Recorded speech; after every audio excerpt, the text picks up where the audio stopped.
sweet therapy, and faith leaders of our city. All that and more coming up now on Joy in the City True Stories. Joy in the City is a program highlighting people and organizations having an impact in our city.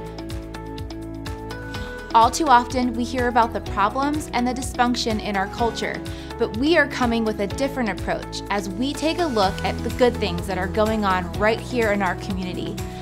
I'm Bethany Marshall, and you're about to see what God is doing in our city.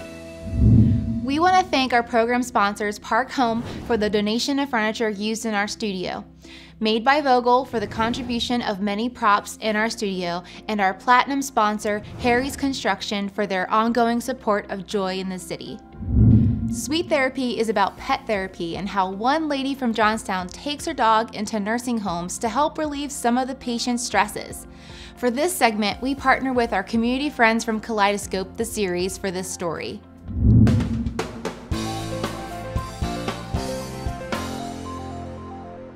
When it comes to therapy, most of the time you think of physical therapy after an injury or accident.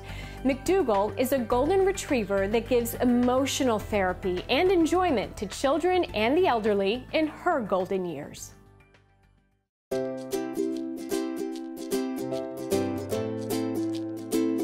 We're here at McCullough House, a personal care home, and when we got McDoogle 2 years ago, we decided we wanted to do some things with her in her retirement. McDoogle was a breed dog. She had 26 puppies of her own. She lived on a farm in Farmdale, Ohio. Her given name is Mandy's Madam McDoogle, and at the farm they called her Mickey. It was quite by accident that we found McDoogle. I was doing a Google search one night, 11:30 at night, for therapy because we had lost our other dog, and my husband told me I could never have another dog.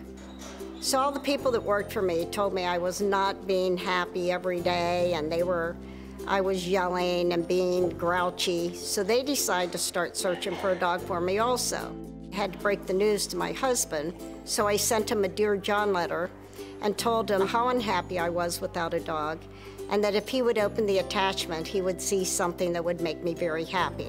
It was a picture of McDoogle. So, we thought we'd make a trip out of it.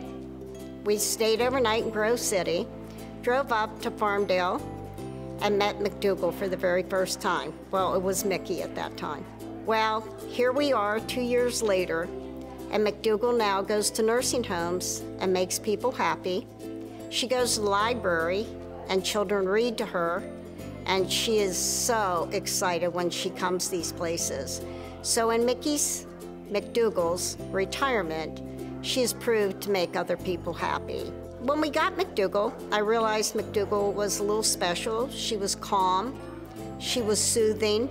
She was really my therapy dog at that point. She made me feel a lot better. Being in the medical field all my life, I always had an interest in therapy dogs and doing something with therapy. So we started to go to some meetings down at Conemaugh Hospital for therapy dogs. And there was just no doubt in my mind that McDoogle should be doing this. The excitement is seeing how the people and the children get excited when they see McDoogle, and vice versa, to see McDoogle get excited. The minute McDoogle walks into McCullough House, she just starts wagging her tail, starts looking for all the people that she's met and sees every week. Steve didn't even have any contact with her the first day. He was kind of in a shell. And the very next time we came, Steve was overly excited and was jumping up and down and just wanted to pay attention to McDoogle and give her treats and do things. So Steve, I saw him come out of his shell and just get all excited. He boosts their spirits up real good. I mean, it's nice to see the dog that wags his tail at you instead of biting you. Oh, you pedal, he just stays there, and once you stop petting him, he goes for your hand to keep going. He nods you and your hand to keep going, to pet him, to scratch him. The best thing he likes is the treats you give him. He'll follow you any place as long as you got a treat in your hand. Dogs are my our favorite and things, but then we had cats and dogs. It's a good therapy. I mean, sometimes it happens at the right time when people have a lot on their mind. And you sit here and you pet that dog, and it just seems that what's on your mind goes away for a while. And it helps. It helps a lot of people. And it's a wonderful thing that you take the time and come and do this. And he's a very good dog. And this dog here is very similar to the one we had. Ours was a little bigger.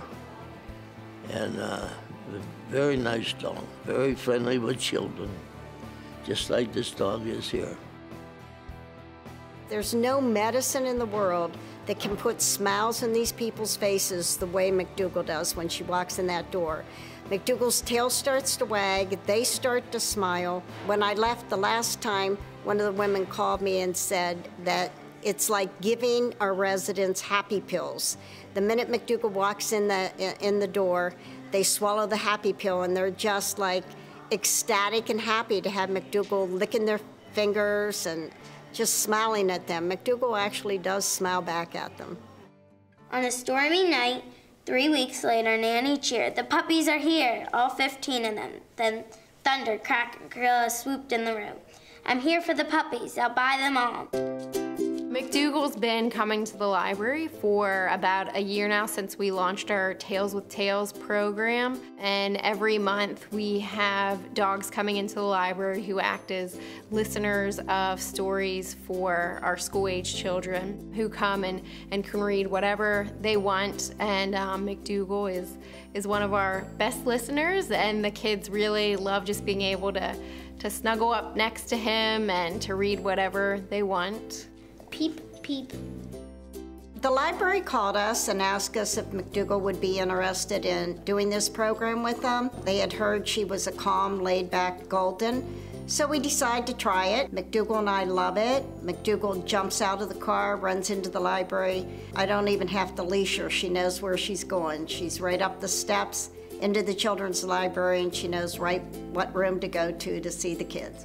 Reading's very important to our family because my daughter is a reading specialist. We just feel that this is one of the services that we can give back to the community by spending time at the library, letting the children read to McDoogle, and McDoogle loves doing it, so it's kind of fun for all of us. The shed is where Percy can't sleep. Several of the children here, it's kind of comical. They always want to read to McDoogle because they really believe McDoogle understands what they're reading to her. And they also think that she can read herself. So some of the littler children will really get excited when McDoogle puts her paw over the book and they'll say, "Oh, she stopped on this page for a very special reason." And I'll say, "Why?" And they'll say, "Well, she's 9 years old and she just stops. Every time I turn to page 9, she'll put her paw over it because she knows the number 9. I love going to the nursing home and making the older people smile, but I really love seeing these little children get excited about books, getting excited about reading. I mean, this is the foundation of their education, and if McDoogle and I can volunteer and help them get excited about books, we're loving it too. I like to read my book with you. We love you, McDoogle.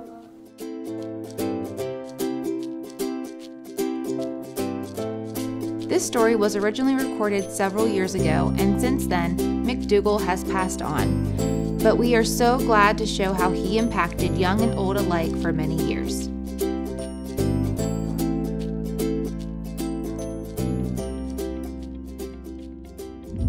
Thank you for sharing that story with us, and let me encourage you to watch Kaleidoscope the Series every Wednesday at 12:30 p.m. on ABC 23 and 10:30 on Fox 8. If you know a person or organization impacting our city, we want to hear about it. You can contact us at 814-944-1948 or by email at stories@jointhecity.org. If you're not watching Around the Alleghenies, the series, you're missing a lot. You need to walk that straight line. It's not straight. We try to do everything we can to help other families have the same outcome as us. I think it's awesome because you're actually writing a piece of history. I've never photographed a snake. We usually tell the mixer. It is so easy and so much more cost effective to make your own pancake mix. Baby boomers are doing remodels so that they can age in their home longer. This was a picture frame or a mirror frame? Gosh, this could be really fun to try to do this, as a duo. How this little sidewalk became my stepping stone. The Bill Murray movie Groundhog Day? Yes. It's been like that pretty much every day for a year. Watch Around the Alleghenies, weekdays at 12:30 on ABC 23 and weeknights after Fox 8 News at 10. Often in our community, we see pastors and faith leaders from a distance. We see them on stage or recently in front of a camera, but we don't always know their backstory. We are going to take a few moments to get to know one of the faith leaders of our city. Today, we talked to Pastor Jim Kilmartin.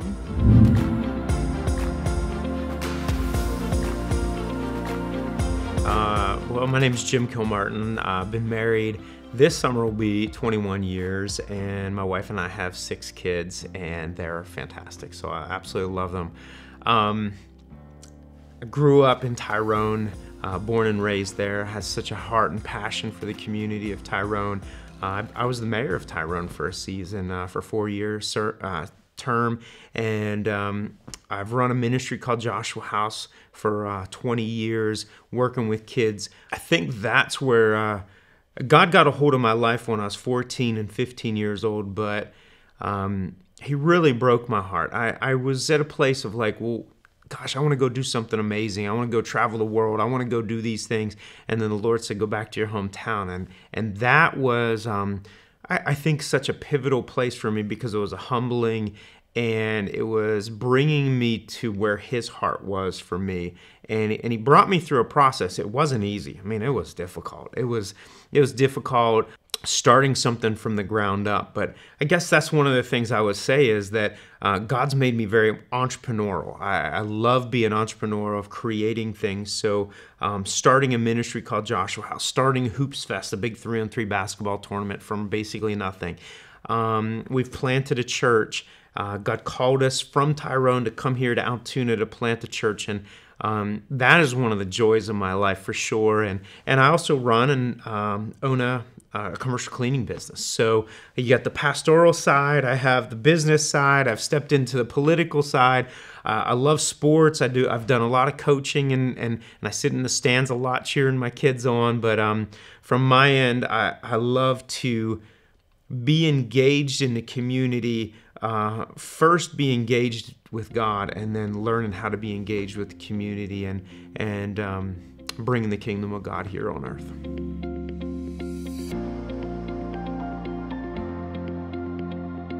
Yeah, it actually it started when I was about 15 and when I really yielded my life to the Lord.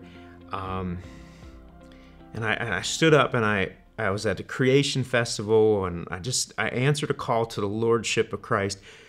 But I stood up at our campfire and I said, God, whatever you want me to do, wherever you want me to go, I'll do it. And that was my heartbeat. And obviously we go through journeys and we figure out our paths. And I started, I went to college. I went to college for ministry, and then God sent me back to my hometown, and I really poured into community. Went to a church and was part of a staff in State College. But I got to a point that I felt like I started hitting a ceiling. And I felt like, and I'll use the term, like the grace was lifting off of my life of where I was at.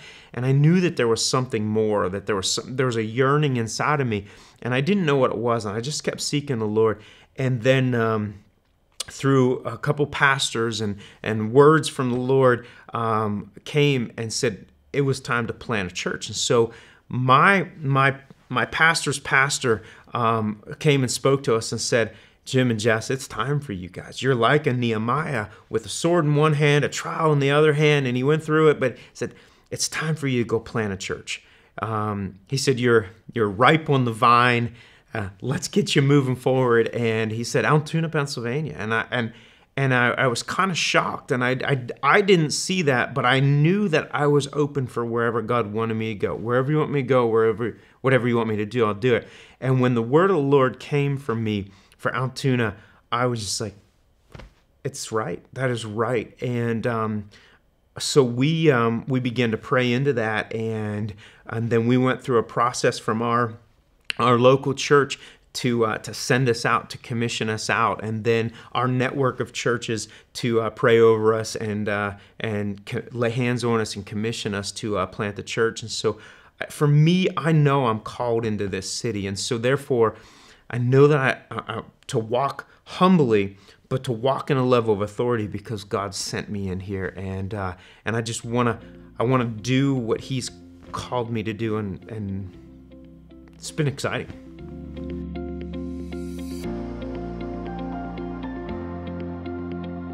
Center City Church,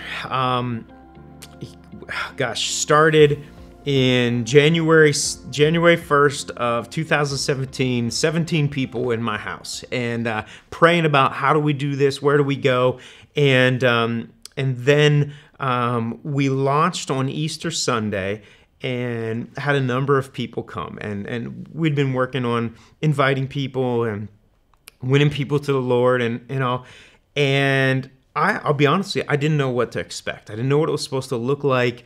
I just knew that this is what God was calling us to do, and come here to the city. And I already knew that there were fantastic churches here. And I knew that God was moving in our community. And so I just continued to yield and say, God, wherever you want to go, wherever you want me to go, I'll do it. But it's taken me a few years to figure out who we are. We're 4 years in now. This year, this spring, we celebrate 4 years as a church. We started at 801 Pleasant Valley Boulevard in the former Pleasant Valley Assembly of God building, and which was such a beautiful, wonderful place for us, working alongside of the church there, and identifying who we are. And our heart and our passion is evangelism. Our heart and our passion is to see a community transformed. The phrase I get is awakened, revived, and transformed. That there's got to be an awakening to the goodness of God, the love of God. And then there's a revival part that we begin revived. There's a life that's breathed inside of us. We come to life, but that's not it. Revival's not the end goal. Awakening's not the end goal, but transformation is that end goal. And we got a great church here in the community called Transformation Church, and they understand that because there's a level of individual transformation, family transformation, which ultimately should lead to community transformation, and I see that, and so God, He put a burden inside of our hearts to purchase an old Methodist church building downtown. That's why our church is called Center City Church. We knew that we were supposed to be in the downtown, in the center of the city, and so we bought this old First United Methodist building that had been closed for 9 to 10 years. Whew, lots of work to be done to it. The roof had issues, the ceilings coming in, but we knew that this is the building and where God had called us to minister from, that we want to be a city church that helps impact the city, influence the city on in the different spheres of influence. Like we're right down the street from City Hall, and we're right by the Arts District, and we're right by the Education District, we're right by the Business District, and involving the family. And I really believe in those those spheres of influence. And I believe at Center City Church, that's part of who we are. We're supposed to feed the poor, take care of the down and out, and reach the up and the out too, and everything in between. So we've grown a lot. Not just numerically, but in maturity and understanding who we are. And we love worship. We love the presence of God. I would say there are 3 things that we really stand on: that we want to be presence-driven. We want the presence of God. We're people-driven because we're so passionate for people, to reach people and bring them into the kingdom. For God so loved the world that He gave His one and only Son. Jesus was people-driven, but then we're also purpose-driven. That there is a calling and a purpose for us specifically in this city and in this region. And so we've grown, we've evolved, we've gone through COVID, shutdown, and then it's kind of a crazy thing that in the middle of COVID, you buy a building and you're in renovations and they get held up and they get moving. And then during that time, our heart to just be a blessing in the city. This April, we will we'll reach that we've given away over 1 million pounds of food since COVID started last year, and we're doing it not out of a building, we're doing it out of a parking lot, and so just to learn how to be a blessing to this community. Today's Platinum sponsor is Harry's Construction, whose motto is, "If you can dream it, we can create it."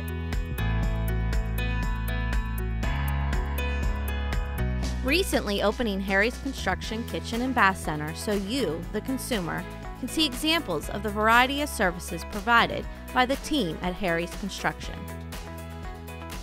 Regardless of the project size, Harry's team approaches each project as if it is his own home.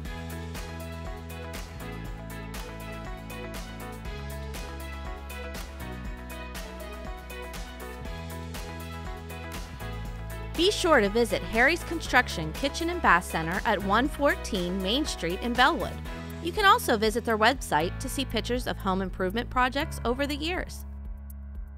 Thanks again to Harry Halk and the team for supporting Joy in the City.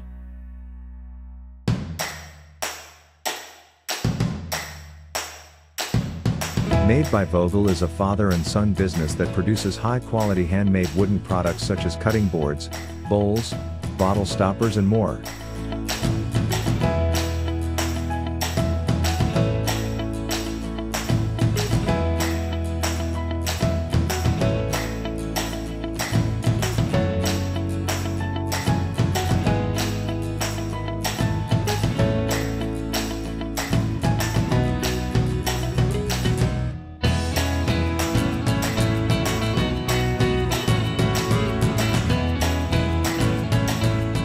Products for sale can be found on their Etsy site or in downtown Altoona at the Clay Cup. You can't go wrong buying from Made by Vogel. As we close out today's show, here are a few thoughts from our director, Troy Ferguson. It's time to finish what we've started. Today's motivational thought addresses those of us who are dreamers, entrepreneurs maybe, starters. And let me get to why I say this. See, many people who of that mentality are great at starting ideas, great at starting projects. If you're a dreamer, you come up with all kind of ideas of how to do something different, how to do something better. If you're an entrepreneur, you create businesses that will increase the income or increase something in your life or your family, or provide a special solution in our economy, in our community. But the problem is many people who are of that mentality are great at starting, were horrendous at completing. Now you may say, well, Troy, I've done this and I've done that. For the most part, too often we have an idea, we have a thought, we have a process that we start, and then if it is challenging or if it's a struggle to keep it moving or see it to come to fruition, we can stop what we're doing. We can maybe the drive, the attention to detail has diminished, and we no longer work on that project, that dream, that desire, whatever it might be. Today I want to tell you that let's start looking at what can we finish. What can we finish that we've started? And what I mean by that is not just big dreams, not just big destination type of situations, but what is it that we can have as a goal for maybe this week, and we accomplish that on the journey to a larger project, on the journey to a bigger dream, whatever it might be. In the Bible, it tells us in Philippians 1, beginning of verse 6, "Be confident of this very thing, that he who has began a good work in you will complete it until the day of Jesus Christ." We've heard this scripture many, many times. People quote this, "He who began a good thing in you, a good work in you, will be faithful to complete it." But let me say something about that. The concept with this is he who begins something in you will be faithful to complete it until the day of Jesus Christ. Sometimes we just sit back and say, okay, he's working on something, he's doing something, I'm just going to sit back and let it happen. That's not necessarily what this means. When God creates something in you, he will be faithful to complete it, but you and I have a part to play in that journey. Now, when it comes to wholeness and perfection, that doesn't occur, we know biblically, until the return of Christ. But fullness and happiness and joy is something that we can attain along the journey. In the same manner, let me just say that I want to take the scripture and utilize it to say that he who began a good work through you will be faithful to complete it through you. Sometimes God puts something on our heart to do.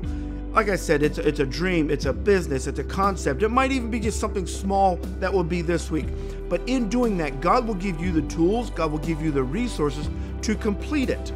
And it may not be as grandeur as what maybe you envisioned or dreamed, but there are times in our life that we have to say, okay, this is the project, this is the goal, and along that process, I'm going to have 4 or 5 goals to set up as smaller segments to accomplish the larger goal, whatever it is. Maybe you're writing a book. God's put on your heart to write a book. So you start with an outline, you start with a concept, you start with an outline. The next, and that's a goal. Once you finish that, maybe then you start doing something like you write a chapter. No time in history, for the most part, do people just sit down and write an entire book. There's usually processes along the way. You can apply this to writing a song. You can apply this to something that I do with editing a video. There's processes, and each of them have different goals, different parts, different segments that need to be completed. If you look at a big dream, a big idea, and say, it's just too much for me to handle, I cannot accomplish this. The problem is we're looking too far down the road without the minor segments that we can accomplish in the process. So let me encourage you, find along the journey, find smaller goals, smaller segments, and as the Bible says, he who has created something in you or through you, he will be faithful to complete it in you or through you. Let me challenge you with that today. Find something to complete this week. Now have a blessed day. If you have a personal story or testimony you'd be willing to share with our community, we'd love to chat with you about it. Please contact us at 814-944-1948 or by email at stories@jointhecity.org. That's all the time we have today. Thanks for watching Join the City True Stories. Let me encourage you to watch other episodes of people and organizations having an impact in our community on ABC 23 at 5:30 a.m. and 12:30 p.m. every Sunday. You can also catch us each week on our Facebook page and YouTube channel. Until then, be encouraged because God is moving in our city.